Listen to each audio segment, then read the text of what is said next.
So this is Emmanuel Villaume from Asthma Store and Deanna Breiwick. And hello. hello, Deanna. Where are you actually? I am in Seattle, Washington right now. Okay, and I am in California, just a little below. Exactly. It's so nice to be able to do one of those talk in the same time zone. Finally, it's much easier, right? Less math. So Deanna is a wonderful soprano. Deanna studied at the Manor School of Music at Juilliard, and then she did several programs like most singers, and she was in the program ensemble of the Zurich Opera, which is one of the most prestigious one. And I have worked with Deanna, and we did together Thais at the Metropolitan Opera in I think a production that was one of my best success at the Met, and this was Deanna Met debut. Yes. And it's already maybe 3-4 years ago. It is. And you did fantastic. You were great. You were La Charmeuse. Thank you. And you had everything to be La Charmeuse, not only this stunning physique of yours, but stunning voice too. You know, so it was. Thank you. It was fun. It was. The Met is for us artists such pressure because there is nothing higher than this. And I remember my Met debut in another century. What was your Met debut? It was Butterfly. Oh, okay. And I mean, the kind of pressure there is really very strong. I actually have a theory: why are people behaving so nervous and crazy when they're at the Met? Is that they're at the top of the mountain, so there is nowhere else to climb. So they start jumping on their feet, trying to higher, you know, and push the other ones down. As a young artist, like you were for Thais, I mean, what was going through your head through the whole process? How much time before did you know you were having that production? Did you have time to get very, very nervous? Yes, I was definitely nervous. And, you know, I think that's a really appropriate picture for what it's like at the top there. Everybody's hopping around and elbowing, and everything's sort of jostling, you know. And I did the finals of the Met competition back in 2011. So that was my first time singing on a stage. And I mean, I remember the first time I walked on that stage, I'd never really dealt with nerves before. Growing up, I was a harpist as well, and I was always nervous playing the harp. And so I decided to go into singing because singing felt like pure fun and joy to me. But I have to say, when I stepped on the Met stage, I felt terror like I'd never felt in my life, you know? So there is something unique and special to that place, which is so magical and excellent and beautiful, but there is a terror that comes with it too, that I think we've all felt. Yeah, no, there is. But then, did you conquer the nerves, and do you have nerves sometimes when you go on stage still? I do, and I will say that as I progressed in my career, I feel like the nerves have almost increased. But I will also say that my ability to manage the nerves and to channel that energy in a productive manner has also simultaneously increased. So I feel that they grow together somehow. Right. And yeah, I mean, it's a process. So this is the moment, and take it with a huge grain of salt, to tell the famous story of a young actress who is playing Phaedra, I think, of Racine, and Sarah Bernard comes to the performance and politely goes backstage, and the actress is so excited. Oh, you know, I was not even nervous. And Sarah Bernard says, "Don't worry, darling, it will come with talent." and there is, I mean, this is somehow, you know, the more you are aware of how difficult it is, the more nervous you are going to be. But absolutely, I remember my beginnings as a conductor, and I mean, then the nervosity was even just going in front of an orchestra and being physically sick of it, you know. I mean, and so with time, you learn how to to cope with that. And when it's a place where you have a relationship, mostly with the orchestra, that's for us, you're more comfortable and that nervosity goes away. But I get nervous when I don't know the score as much as I would like to know the score, even if it's my orchestra, so whoosh. Yes. And so my way of getting less nervous is to actually have rehearsed properly. I get nervous if I know I have a colleague on stage who is a loose cannon and I will not be able to do what I need to do. That makes me super, super nervous. Yeah, because you're managing so many moving parts. And, yes. it's so nice when you can rely on your colleagues. Right. But that's not always the case. No, and for years you learn how to cope with that, but there are a few fish you will never catch, So it's a guess. Breiwick is a Norwegian name, so it is. So you just told me that, but is how many generation? When did your ancestor or parents come to the States? So they came over in the 19 teens and 20s. Mm-hmm. And from Sweden and Norway and Denmark, and then a little bit of like Scottish English, but mostly I did that DNA test, this is not accurate. It's statistic today of the population. So I would take it with here too a massive grain of salt. But anyway, the family was coming from Norwegian, right? Yeah.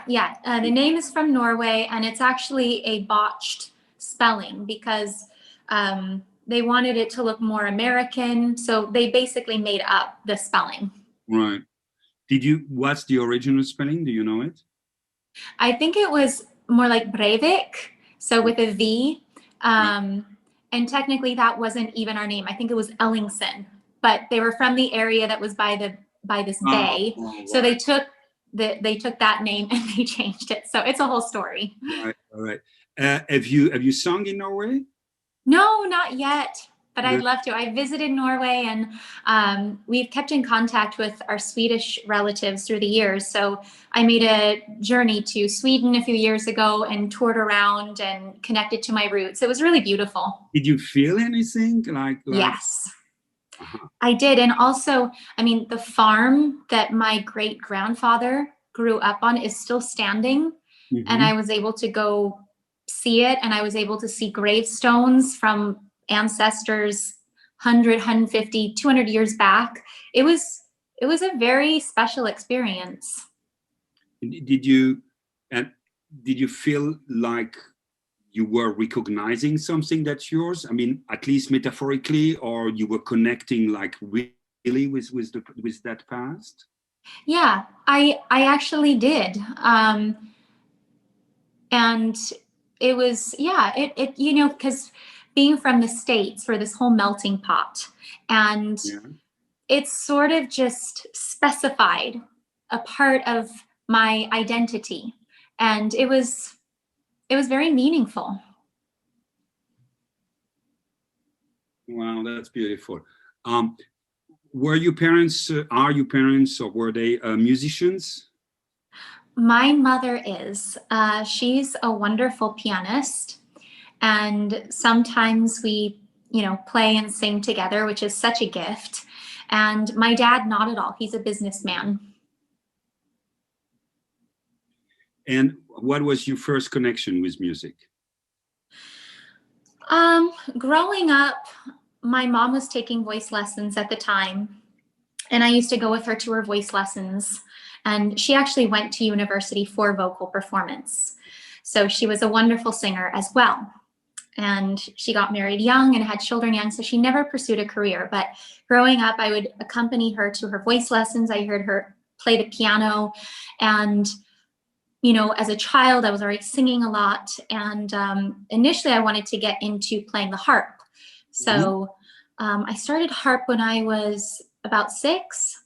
And then I also started voice lessons when I was around 7. You had a small harp? Because when you're 6, you cannot play on a big harp. You had a small harp. I started with a small harp. So I graduated through the years to bigger and bigger harps till I got to the concert grand. Expensive. That's expensive for the parents, isn't it? It is. Yeah. It is. My parents, they they were amazing in helping me foster my talents and letting me explore that. You know, I don't play the harp anymore, but I feel like it greatly informed who I am as a musician and singer. So yeah. Do you play the piano enough to learn the notes of one of your roles after being able to play? Yeah. Yeah. I mean, I can't accompany myself, but I plunk out notes and I can give myself some contextual chords. Right. I wish I played better. So the you left the harp, and what made you go to singing? You know, beside the nervosity, and what was then the real decision to make a career out of this? So all through my childhood and up till I left for Manus at 18, I was developing my skills as a harpist and as a singer. I started singing lessons as a child, and I think that was basically because, you know, my mom wanted me to sing in a healthy way. I was singing a lot at church and school, and she wanted me to learn breath support as much as I could as a child and to be able to sing in a healthy way. So I started voice lessons when I was young, and I think what's young? What age? Oh, gosh, 7 or 8. Yeah, young. Yeah, young. And playing classical music on the harp was more or less my introduction to classical music. Mm-hmm. And so then I'm working with this voice teacher, and she introduces the, you know, an Italian art song, Tu lo sai. And this was I was maybe 13. And I really liked singing it. And little by little, she'd sort of feed in a few little classical pieces. And then I started developing a love for it. And I loved the challenge of the repertoire. You know, I could pick up a show tune or a pop song and just kind of sing it out. And there was something to the challenge of, you know, building a piece that you find in classical music, in the layering, you know, the layers that go into singing this repertoire. And I loved being able to take my voice to the extent of its range. I loved finding that I could, you know, sing with agility. And so it was just exciting to me. Okay. And and so I was playing harp and singing through my teens. And then 17, 18, it was like, okay, I know I want to go to music school, but do I want to do harp or singing? And I was researching both. And then I decided I have so much more fun singing.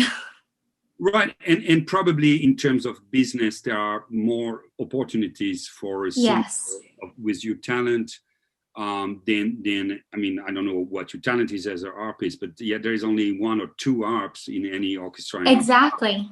And so this is extremely selective. Just I wanted to go, because there is not one of these conversations where we don't talk about, you know, starting music young and singing young. And so I was a boy soprano, and then my voice changed. How is it, and I'm sorry to show so much ignorance, but how is it for a woman at puberty? It's not like a man where you break the voice, or do you, what's happening there? That's a good question, because I mean, I'm sure it's different for everyone, but I actually had a change, and I noticed a change in my 20s as well. Second puberty, yeah. Yeah. I found, you know, there was a time where I was just hitting puberty, and suddenly, you know, I'd always just sung very naturally and easy. And suddenly I was kind of getting some raspiness in the chords, and they weren't quite really coming together totally well. I didn't know that at the time, but I just noticed things weren't feeling quite as easy. And I did notice a sort of change. And then I noticed one also in my sort of mid-20s, where my voice was sort of warming up a little bit and filling out. And I remember actually struggling with that a little bit, because I had this very kind of girlish, bright sound. And I was like, oh my gosh, I'm going to sound like this opera singer. Right. And so I fought it for a little bit, but you can't fight the voice. It's gonna do its thing. So I surrendered to it. And most singers are trying to do exactly the contrary. They are trying to darken their voice and make it bigger than it is, or at least to their ears and their throat. Yes. And it goes in the wrong place. So probably you just letting a voice be what it really is was a normal development. But anyway, if you want to sing, let's say, operatically, then somehow it's not the same technique as a girl soprano. So how did you move from one technique to the other? And at what point do you say, well, actually, I'm a lyric, I'm an opera singer, and that's my support, that's my resonance, and that's how I project the sound. I mean, how did you move from that girl soprano to real operatic singer? And was it regular? Was there a break? Was it connected to what the teacher told you? How did that work? That's a good question. Looking back, I focused a lot on mindfully moving through my passaggio. And keeping things really gathered. Your passaggio was in a different place when you were a teenager, or when you had that break in the 20s, I suppose, correct? Yes. Yeah, exactly. So my focus on, well, first of all, I would say mentally, it was letting go of this idea of what my voice should be. That was probably the biggest obstacle. And once I could begin to surrender to that, it was honestly going back to basics. It was breath support. It was keeping things slender and gathered as I was moving through. And I think I could trust then if I was doing that, then I could release around it. And that my true voice that was developing could then come forth. Right. Yeah, so it was just kind of a checking in with basics and letting go of expectations. Right. That's very interesting. And the fact your mom was a singer, probably she helped you for this, or maybe even from afar. Were your parents supportive of you being an opera singer? Because, I mean, the chances one can have a career, even if you have a beautiful voice, if you are a trained musician, if you have the assets to be on stage, and the dramatic abilities, those chances are very slim, and your parents knew that. So how supportive were they through that whole process? They were exceptionally supportive. And I think they always trusted that, to become a professional musician, as we are, there are all these incredible life skills that we are building along the way.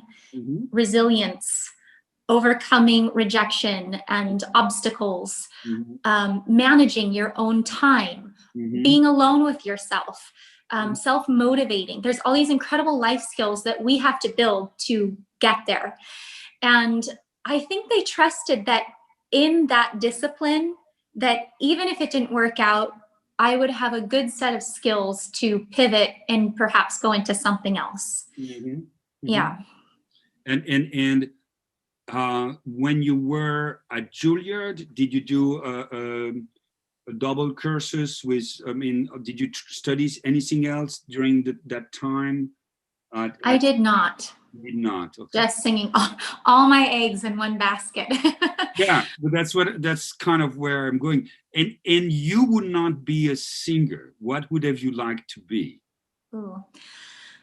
I've always had a great interest in psychology and how we tick, why we are who we are, what we are. It fascinates me. And as a hobby, I enjoy reading a lot on the topic.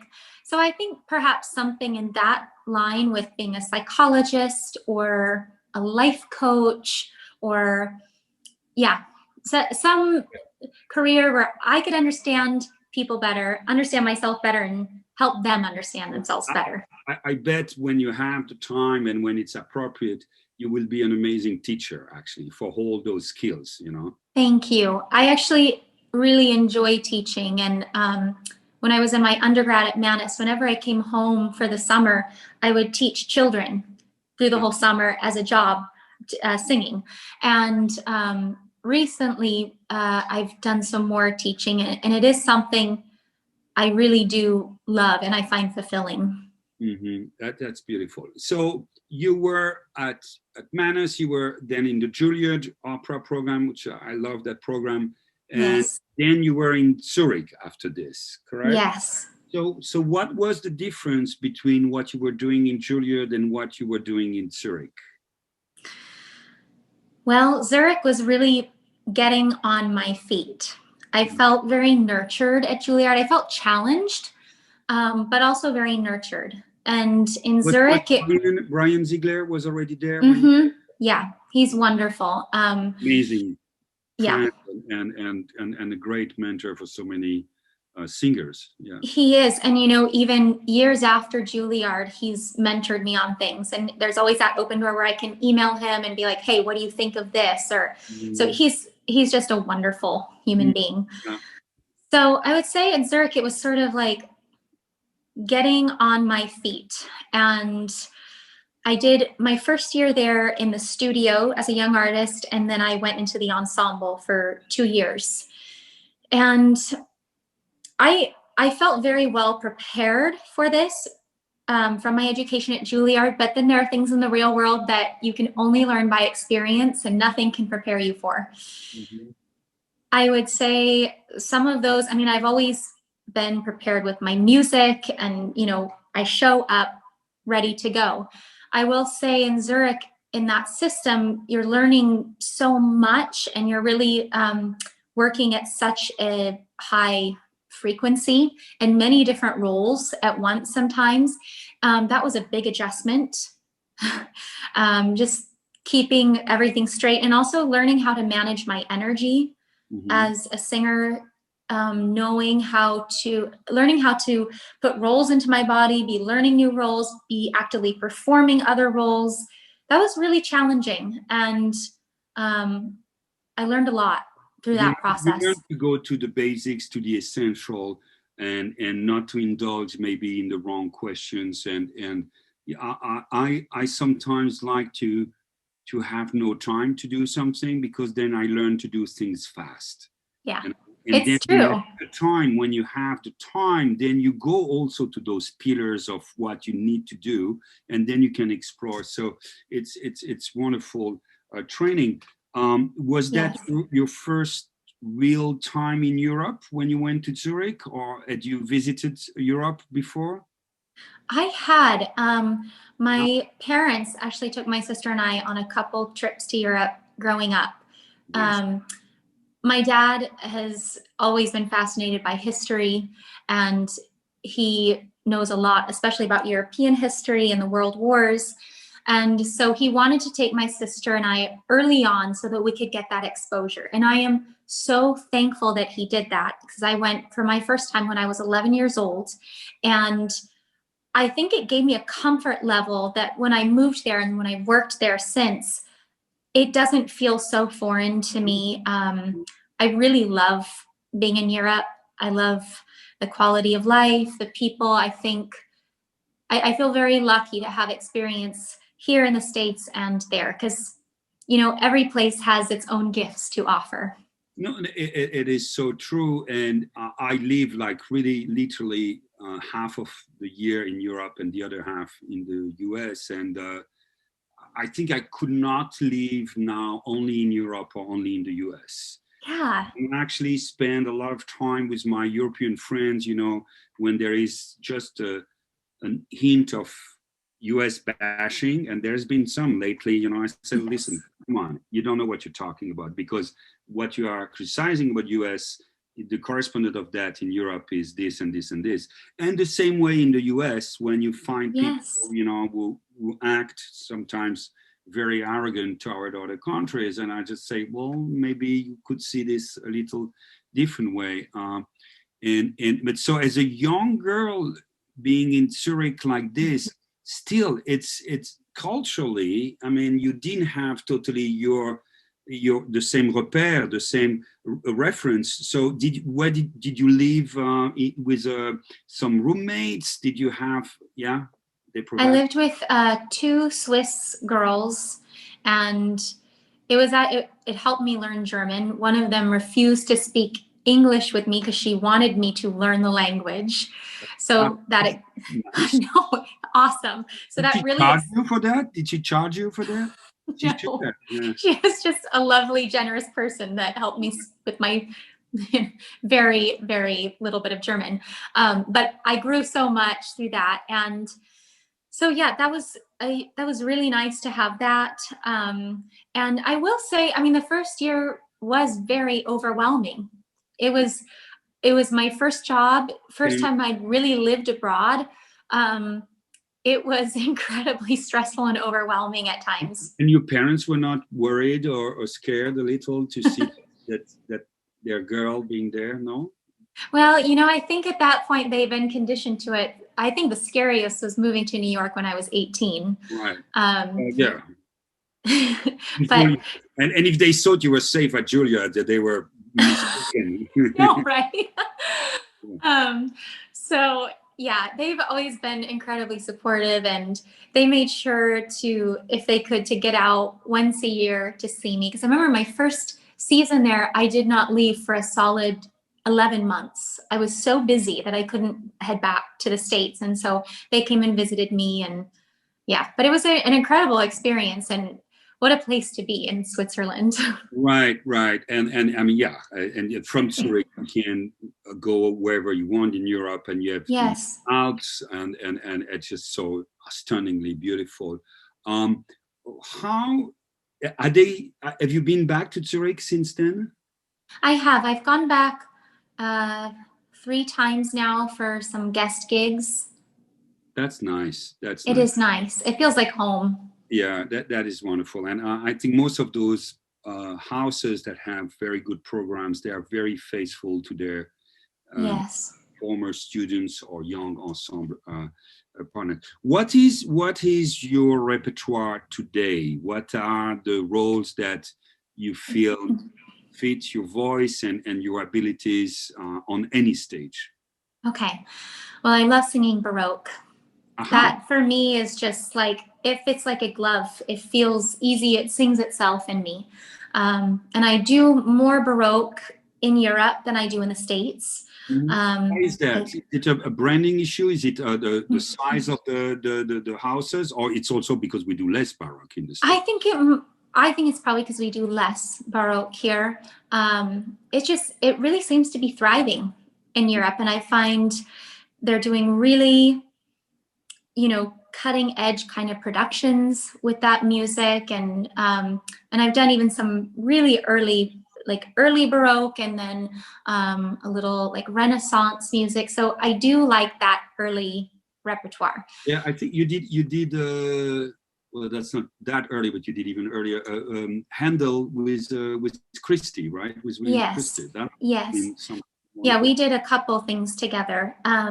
So I love that repertoire. It comes easily to me. I love singing bel canto at Rossini and Donizetti, especially. I find those roles to be really good fits, and similar to baroque, I love the creativity of being able to create cadenzas and sort of make it your own with the ornamentation that you can do.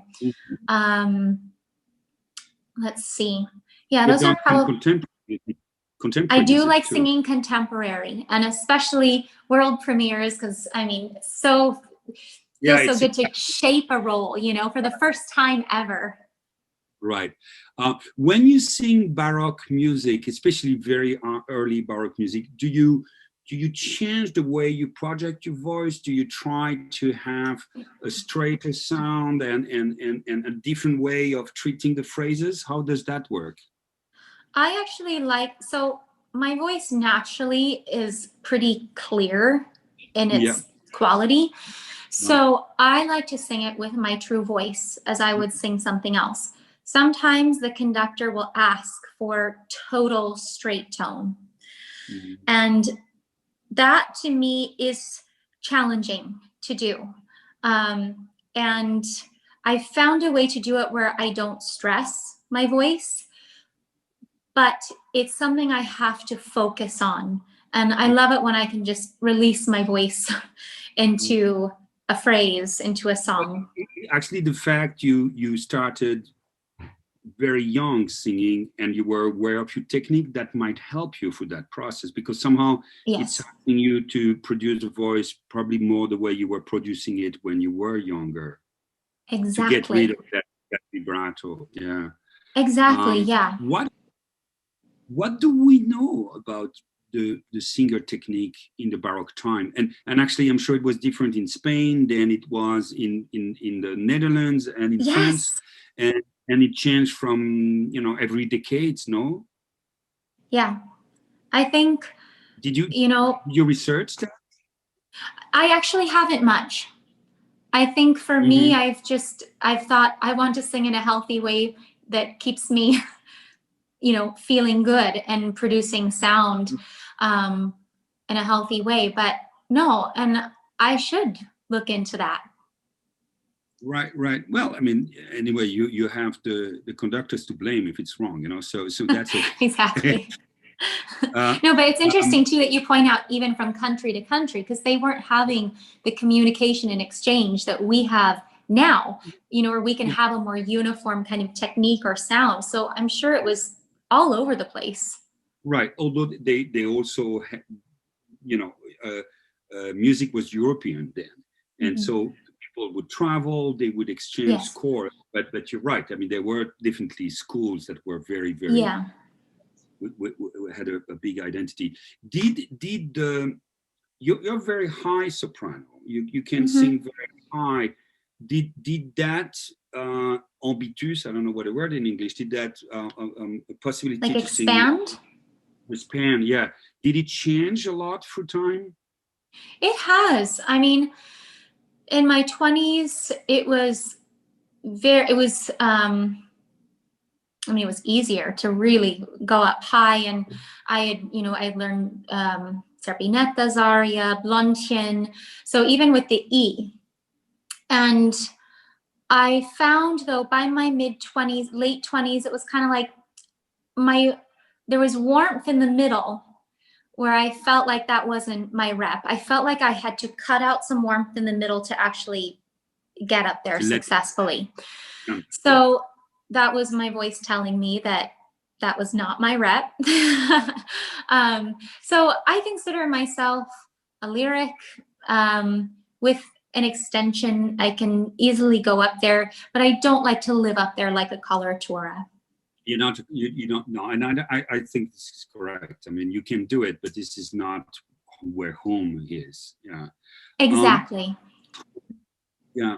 How do you learn a role? Do you work on the piano yourself? How much do you just look at the score, and how much do you listen to recordings? Well, um, I plunk through it on the piano. I Hmm. contact a pianist friend of mine and have him record my line with the accompaniment. If it's something that's particularly difficult, I do that a lot with modern Right. repertoire. Right. So then I have something to go through and just because I find, and this is something I learned in Zurich, is, you know, I try to maximize silent practice time where I'm not just kind Hmm. of jamming new things into my voice because that can be fatiguing. And also, I don't want to build any bad habits. So I like to really get it in my ear before I start singing. So it's already in the mind, and then I engage this instead of all at once. So I Hmm. find that that helps. And then it gives me, you know, the harmonic context. And so that's where I start. I usually have to kind of tap out rhythms. Rhythm is not really a strong point for me. So that's something I have to go through and kind of map out. And then, um, You're a and then I harp. start, You're a pardon? harp. You have no rhythm. You're only I harping. know. You I know. But especially, I have to say, I mean, for the most part, it's okay. But if I'm doing in like some contemporary music, I gotta break that all down. Um, know. Right. but yeah, and then I start singing through it, and I usually set goals like I want to get to this point by the end of this week. I want to be singing it through with the score at this point. I want to be memorized, you know, and I set sort of goals for myself to keep on track. Right. Um, let's talk a little about the dramatic aspect of what we do. Um, how important is it for you the working on the character and the theatrical aspect of what you do, and how do you relate that to the vocal requirements and ease and the musical parameters of a performance? That's a good question. So, I mean, I love that aspect of my career. I'm a bit of a stage animal, and I have to actually temper myself because, especially with a more dramatic role, I just throw myself wholeheartedly into it, emotionally and physically. So for me, it's about finding the balance where I can maintain good vocal production while walking the line of really being invested in that character and bringing that story to life. And sometimes I will budge a little this way or that. Maybe I'll focus a little bit more on like the vocal aspect in that part. And then another part, I'll be kind of like, this is a little bit more dramatic. I'm going to ease off. I'm not going to be so perfect with the vocal part. So I sometimes do a little give and take. And I like allowing myself that freedom. So yeah, I love that part of it. I think I learn a lot from my characters. I think it's made me a more empathetic and understanding person, having played characters who are very different from me, characters who I initially judge. And I remember at Juilliard, in one of our acting classes, it was like the first thing, you can never judge a character. How can you tell their story authentically if you are judging them? And right. That's very interesting because I didn't know that was an advice that was clearly given to you, because I find sometimes that actors and singers especially have too much sympathy for their character. And so, oh, poor Scarpia, he had to do this because blah, blah, blah. It's his childhood trauma. No, he's just bad. He's bad, and tap into the bad into you. You know, and that's very important. And express. I think so. I think it's sort of building out that story, because even if they had a sad upbringing, even if they had terrible things happen to them that made them who they are who they are in that moment. And whether that's conniving, malicious, violent, that's who you are in that moment. And so you have to be true to that, still considering what shaped you, but you have to play that character in a true way. Do you like to play nice characters, or do you like to play the naughty and mean people? I actually really like playing naughty and mean people. Okay, good. Good. Here is the psychology working in you, That's right? Good. Yes. Yeah. I think, each of us have all of these aspects, all these colors in us. Mm-hmm. And, in our everyday life, I may not want to unleash that on, friends, family, a partner. And it's really freeing to have a place on stage where you can let that out, because we all have this in us. Right. You metabolize a lot of things, including your own darkness. And I think there is an incredibly therapeutic quality to this. You're not in the arts to do therapy, but in a way, I couldn't see how I could function without being an artist. And this is also dealing with incredibly generous, madly in love feeling, or just pure giving yourself to the world. But it's also giving with things that have to do with very, very dark motions and emotions into us. And here they are, beautiful just because they are expressed. And so then you can see them, and you can be confronted to that darkness in yourself or in the world, and make something that redeems it. And I think this is something you notice in a whole great performance.